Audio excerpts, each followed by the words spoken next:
نحمده ونصلي على رسوله الكريم أما بعد فأعوذ بالله من الشيطان الرجيم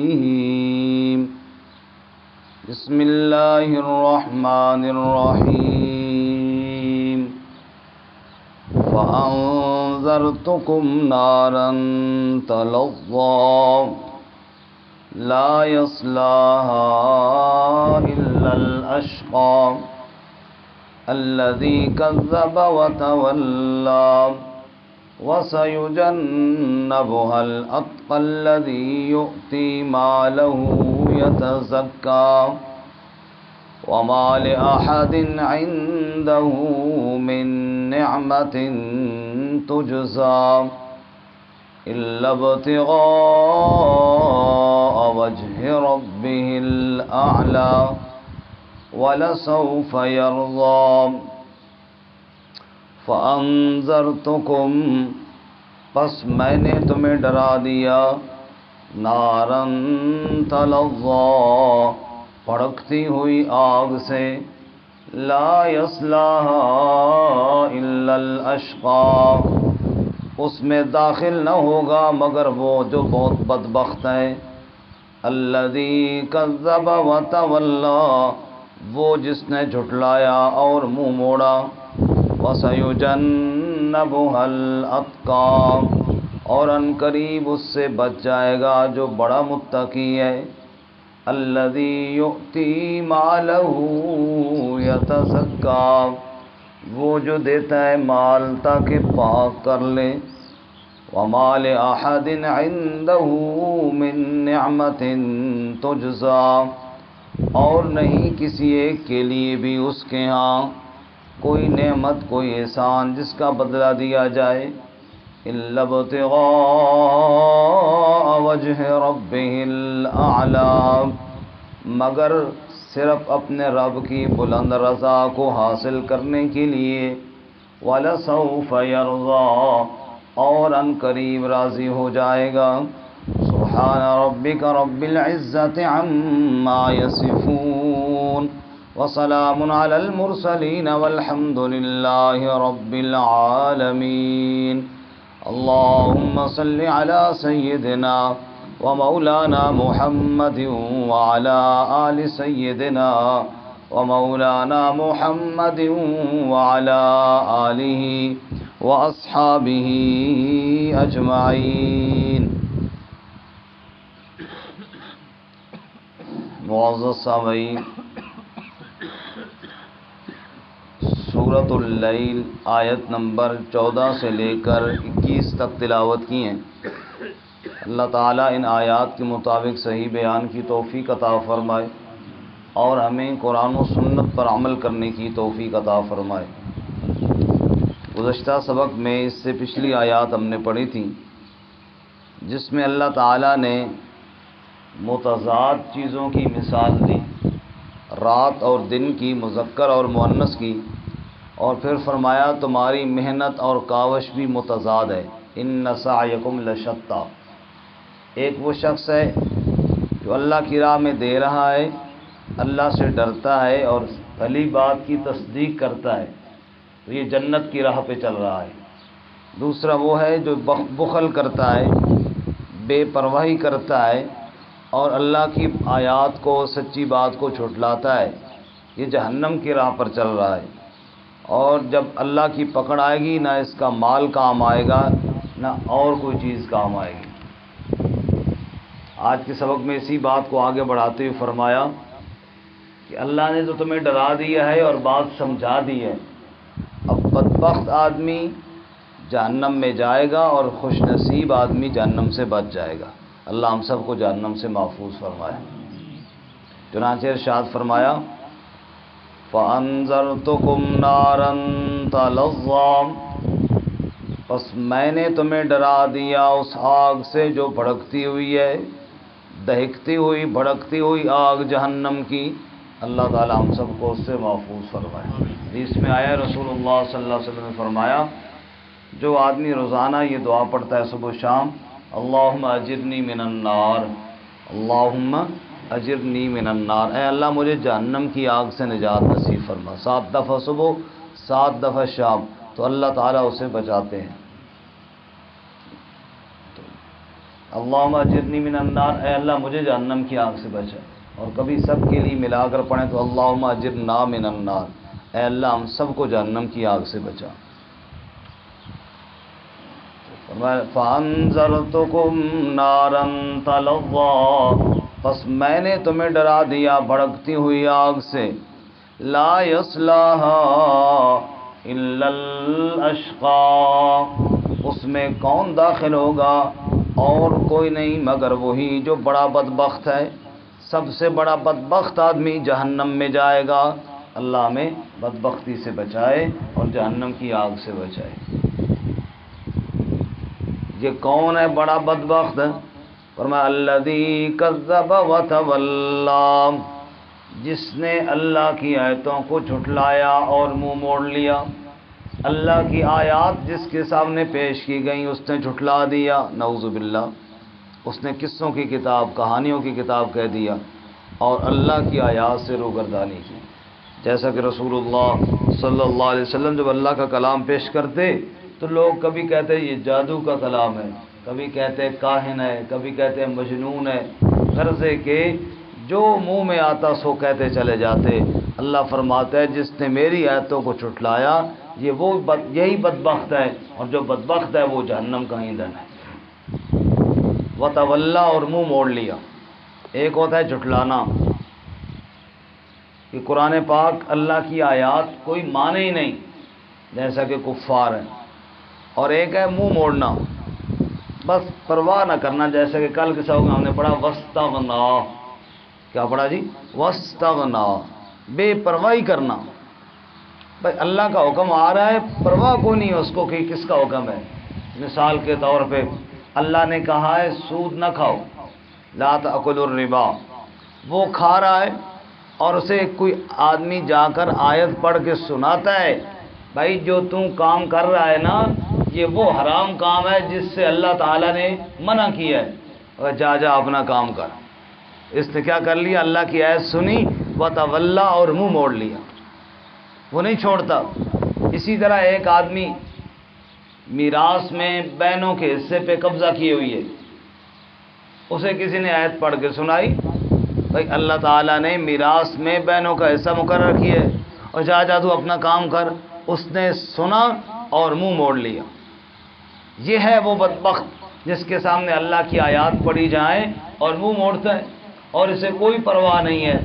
غرض ہے کہ ہر وہ کام جس سے اللہ نے منع کیا ہے اس کو روکا جائے اور وہ باز نہ آئے، یہ ہے منہ موڑنے والا۔ جس نے اللہ کی آیات سے منہ موڑا وہ بدبخت بھی ہے اور وہ جہنم کا ایندھن بھی ہے۔ اللہ تعالی ہمیں قرآن پہ عمل کی توفیق عطا فرمائے۔ افسوس تو یہ ہے کہ آج 90% بلکہ 95% لوگوں نے تو قرآن مجید کو چھوڑ ہی دیا ہے، اور اگر 5% لوگوں نے قرآن مجید کے ساتھ تعلق ہے بھی تو وہ بھی عمل کی نیت سے نہیں ہے، وہ بھی بس مردے بخشوانے کے لیے اور بخار دور کرنے کے لیے، جادو ٹونوں سے بچنے کے لیے، اس حد تک ہے بس دنیاوی فائدہ حاصل ہو جائے۔ عمل کی نیت سے تو قرآن کریم کی طرف کوئی آ ہی نہیں رہا، حالانکہ قرآن مجید تو عمل کی کتاب ہے، یہ تو زندگیوں کو بدل دینے والی کتاب ہے۔ اللہ تعالیٰ ہمیں عمل کی توفیق عطا فرمائے۔ جس نے منہ موڑا وہ بدبخت ہے، اور جو بدبخت ہے وہ جہنم کا ایندھن ہے۔ اللہ، اس میں نے عرض کیا کہ اب یہ تو بات حدیث پاک میں آئی ہے کہ آپ صلی اللہ علیہ وسلم نے ارشاد فرمایا، اس کو بند کر دیں، توجہ نہیں آتی، ادھر سے بند کرنا۔ رسول اللہ صلی اللہ علیہ وسلم نے ارشاد فرمایا کہ جس گھر میں سورۃ البقرہ کی تلاوت کی جائے شیطان اس گھر سے، بولیں جی، بھاگ جاتا۔ یہ اس لیے بند کرا تاکہ آپ کی آواز آئے، مجھے تو کوئی پتہ نہیں لگتا ہے کوئی بندہ سن رہا ہے یا نہیں سن رہا، کہ شیطان اس گھر سے کیا ہو جاتا ہے؟ بھاگ جاتا ہے۔ اب اس کا مطلب جو اصل مطلب یہ ہے سورۃ البقرہ میں جو قوانین بیان ہوئے ہیں، اللہ تعالیٰ نے معاشرے کی اصلاح کے جو قوانین بیان کیے ہیں، جب ان پر عمل کیا جائے گا تو گھروں میں لڑائیاں جھگڑے اور ساری باتیں ختم ہو جائیں گی، شیطان بھاگ جائے گا۔ اور ہم نے کیا کیا کہ جنات کو بھگانے کے لیے سورۃ بقرہ پڑھتے ہیں، اور وہ بھی خود نہیں پڑھتے، پہلے لوگوں سے پڑھواتے تھے اور آج کل ریکارڈنگ چلا دیتے ہیں۔ باجی یہ ریکارڈنگ چل گئی تو شیطان بھاگ جائے گا، عمل کو نہیں کیا سورۃ بقرہ نے کیا کہا ہے۔ تو قرآن مجید تو عمل کی کتاب تھی۔ سورۃ البقرہ میں جو قوانین بیان ہوئے تھے اصلاح معاشرہ کے، ان پر عمل ہوتا تو معاشرے کے اندر امن قائم ہوتا، اور جب امن قائم ہوتا تو شیطان خود بخود بھاگ جاتا۔ لیکن ہم نے صرف تلاوت کے ذریعے اس کو بھگانے کی کوشش کی ہے، عمل کی کوئی پرواہ نہیں ہے۔ دکاندار نے دکان میں برکت کے لیے قرآن مجید کی تلاوت کی اور کرائی، یہ نہیں سوچا کہ قرآن کہتا ہے ناپ تول میں کمی نہ کرو، یہ نہیں سوچا کہ قرآن کہتا ہے 2 نمبر چیز نہ بیچو، 2 نمبر چیز بھی بیچ رہا ہے، دھوکہ فراڈ بھی کر رہا ہے، برکت کے لیے اوپر سے تلاوت بھی جناب کر رہا ہے۔ یہ کیا ہے کہ یہ تعلق صرف اس حد تک قرآن کے ساتھ رکھا ہے، بس ٹھیک ہے جی پڑھا جائے گا برکت آ جائے گی، عمل کی کتاب تو سمجھا ہی نہیں ہے قرآن مجید۔ تو اللہ تعالیٰ کیا فرماتے ہیں؟ الذی کذب وتولی، جس نے جھٹلایا اور منہ موڑا۔ منہ موڑا سے مراد کیا ہے؟ عمل نہ کیا۔ جس نے قرآن مجید پہ عمل نہیں کیا اس نے منہ موڑ لیا، وہ بدبخت بھی ہے، وہ جہنم کا ایندھن بھی ہے۔ اللہ تعالیٰ ہمیں عمل کی توفیق عطا فرمائے۔ اللہ اکبر۔ صحابہ کرام رضوان اللہ تعالی علیہم اجمعین عمل کرنے والے تھے۔ شراب کی حرمت کی آیت نازل ہوئی، انما الخمر والمیسر والانصاب والازلام رجس من عمل الشیطان فاجتنبوہ لعلکم تفلحون۔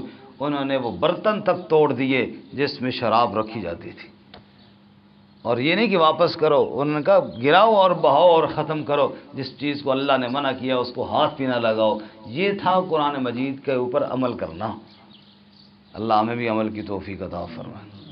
کتنے لوگ ہیں جو عمل کرتے ہیں، کتنے لوگ ہیں جنہوں نے آیات سنی اور جناب بہنوں کو میراث میں حصہ دے دیا، کتنے لوگ ہیں جنہوں نے اللہ کی آیتیں سنی اور سود چھوڑ دیا، کتنے وہ لوگ ہیں جنہوں نے رشوت چھوڑ دی، حرام چھوڑ دیا۔ نہیں تو صرف برکت کے لیے پڑھا جا رہا ہے، اس طرح میرے بھائی برکت نہیں آتی۔ اللہ ہمیں عمل کی توفیق عطا فرمائے۔ وہ ایک مولوی صاحب نے بڑی عجیب بات کہی، کہتے سبحان اللہ، فجر کی نماز بھی باجماعت پڑھی، اس کے بعد سورہ یاسین کی تلاوت بھی کی دیہات میں زمیندار نے، اور جا کر بین کا حصہ بھی مارا، اور اس کے بعد پڑوسی کا جو بننا تھا نا زمین میں اس کو بھی کاٹ کے اپنے ساتھ ملایا، دوسرے کی پلاٹ پہ قبضہ کیا، اور تسبیح بھی ہاتھ کے اندر پڑے، سبحان اللہ کا ورد بھی جاری ہے۔ تو یہ تو بات نہ ہوئی نا بھائی، بات تو یہ ہے کہ جن کاموں سے اللہ نے منع کیے ان کاموں سے بچیے۔ فَأَنذَرْتُكُمْ نَارًا تَلَظَّىٰ لَا يَصْلَاهَا إِلَّا الْأَشْقَىٰ، پس میں نے تمہیں اس آگ سے ڈرایا جو بھڑکتی ہوئی آگ ہے، اس میں اور کوئی داخل نہیں ہوگا سوائے بدبخت کے۔ الذی کذب وتولی، وہ جس نے جھٹلایا اور منہ موڑا۔ اور اس کے برعکس وَسَيُجَنَّبُهَا الْأَتْقَىٰ، اس آگ سے بچ کون جائے گا؟ وہ جو الاتقیٰ، جو بڑا متقی ہے۔ یہ ہے تقوی والی زندگی، جس نے تقوی والی زندگی گزاری وہ بچے گا۔ تقوی کا معنی ہوتا ہی بچنا ہے۔ تقوی کا معنی قاری شعیب صاحب علی جگہوں نے یار قاری صاحب آپ کے پڑوس بیٹھے ہیں، اتنا بھی نہیں کرتے، مہمانوں کو جگانا چاہیے نا۔ فرمایا وَسَيُجَنَّبُهَا الْأَتْقَىٰ، اتقیٰ سب سے بڑا متقی۔ مفسرین فرماتے ہیں متقی تو بڑے ہیں، اتقیٰ ابو بکر صدیق ہے۔ اتقیٰ کون ہے؟ ابو بکر صدیق رضی اللہ تعالیٰ عنہ۔ اس امت میں سب سے بڑا متقی ابو بکر ہے رضی اللہ تعالیٰ عنہ۔ اچھا اس کی صفات کیا ہیں؟ الذی یؤتی مالہ یتزکیٰ، جو مال دیتا ہے اللہ کی راہ میں تاکہ دل پاک ہو جائے، دل سے مال کی محبت نکل جائے، صرف اس وجہ سے مال دیتا ہے۔ وَمَا لِأَحَدٍ عِندَهُ مِن نِعْمَةٍ تُجْزَىٰ، اور کسی کے لیے بھی اس کے پاس کوئی نعمت کوئی احسان نہیں جس کا بدلہ دیا جائے. اس نے کسی کا قرضہ نہیں دینا کہ اس لیے دے رہا ہے، غریبوں کو دے رہا ہے، مسکین پہ ان کے پیسے دینے ہیں. فرمایا نہ، کسی کا دینا کچھ نہیں ہے، صرف اللہ کی رضا کے لیے دے رہا ہے. الا ابتغاء وجہ ربہ الاعلی، صرف اپنے رب کی بلند رضا کو حاصل کرنے کے لیے، اللہ کی رضا کو حاصل کرنے کے لیے مال دیتا ہے. نہ دنیا میں کسی کا کچھ دینا ہے، نہ دنیا میں کسی سے کچھ بدلہ لینا ہے. سیدنا ابو بکر صدیق رضی اللہ تعالی عنہ اپنے پیسوں سے غلام خریدتے ہیں، اللہ کے نام پہ آزاد کرتے ہیں. اور اندازہ کریں بلال رضی اللہ تعالیٰ عنہ کو بھی ابو بکر صدیق نے خرید کر آزاد کیا تھا. ایسے ایسے ہیرے ابو بکر صدیق نے خریدے اور آزاد کیے. تو جب وہ آزاد کر رہے تھے تو بیٹھ جاؤ بھائی، ابھی نماز کا ٹائم نہیں ہے، نماز بعد میں پڑھو، قضا پڑھو. تو ایسے ایسے غریب غلام خرید کر کے آزاد کر رہے تھے.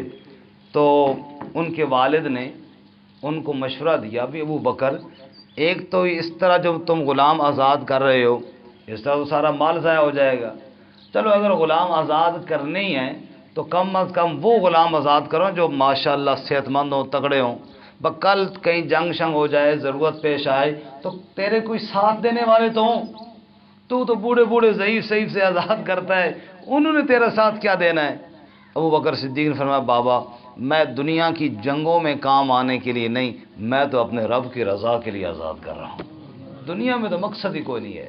اللہ نے تب یہ آیت نازل فرمائی وَمَا لِأَحَدٍ عِندَهُ مِن نِعْمَةٍ تُجْزَىٰ إِلَّا ابْتِغَاءَ وَجْهِ رَبِّهِ الْأَعْلَىٰ، صرف اپنے رب کی رضا کے لیے مال لٹایا جا رہا ہے. اللہ ہمیں بھی ایسا بنائے، دنیا کا کوئی مفاد نہ ہو. ہم تو صدقہ خیرات وہاں کرتے ہیں جہاں مفاد بھی ہو. زکوٰۃ دیتے ہیں اس بندے کو جس سے کل کچھ کام بھی کروانا ہو.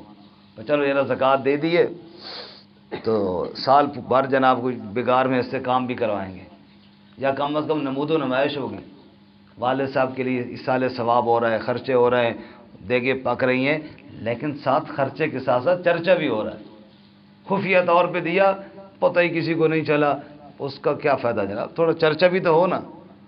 یہ والا صدقہ اللہ کہتے ہیں نہیں پسند. الا ابتغاء وجہ ربہ الاعلی، ایسا خفیہ صدقہ ہو. حدیث پاک میں آتا ہے رسول اللہ صلی اللہ علیہ وسلم فرمایا وَرَجُلٌ تَصَدَّقَ بِالصَّدَقَةِ فَأَخْفَاهَا حَتَّى لَا تَعْلَمَ شِمَالُهُ مَا تُنْفِقُ يَمِينُهُ، اتنا مخفی صدقہ کیا کہ بائیں ہاتھ کو بھی پتہ نہیں چلا کہ دائیں ہاتھ نے کیا صدقہ کیا ہے. اس آدمی کو دن قیامت کے اللہ اپنے عرش کا سایہ نصیب کرے گے. تو اللہ ہمیں خفیہ صدقہ صرف اپنی رضا کے لیے کرنے کی توفیق عطا فرمائے. فرمایا وَلَسَوْفَ يَرْضَىٰ، ان قریب وہ بھی راضی ہو جائے گا. جس نے اللہ کو راضی کرنے کی محنت کی، ان قریب موت آنے کی دیر ہے، اللہ بھی اس کو خوش کر دے گا، اللہ بھی اس کو راضی کر دے گا. اللہ تعالیٰ ہمیں عمل کی توفیق عطا فرمائے. ترجمہ دوبارہ سن لیں. فَأَنذَرْتُكُمْ نَارًا تَلَظَّىٰ، پس میں نے تمہیں ڈرا دیا بھڑکتی ہوئی آگ سے. لا يصلاها الا الاشقى، اس میں اور کوئی داخل نہیں ہوگا سوائے اس کے جو بڑا بدبخت ہے. الذي كذب وتولى، جس نے جھٹلایا اور منہ موڑا. وسيجنبها الاتقى، اور اس سے بچ جائے گا جو بڑا متقی ہے. الذي يؤتي ماله يتزكى، جو مال دیتا ہے تاکہ دل پاک ہو جائے. وما لأحد عنده من نعمة تجزى، اور نہیں کسی کے ایک کے لیے بھی اس کے ہاں کوئی نعمت کوئی احسان جس کا بدلہ دیا جائے. الا ابتغاء وجہ ربہ الاعلی، مگر صرف اپنے رب کی بلند رضا کو حاصل کرنے کے لیے. وَلَسَوْفَ يَرْضَىٰ، اور ان قریب وہ بھی راضی ہو جائے گا.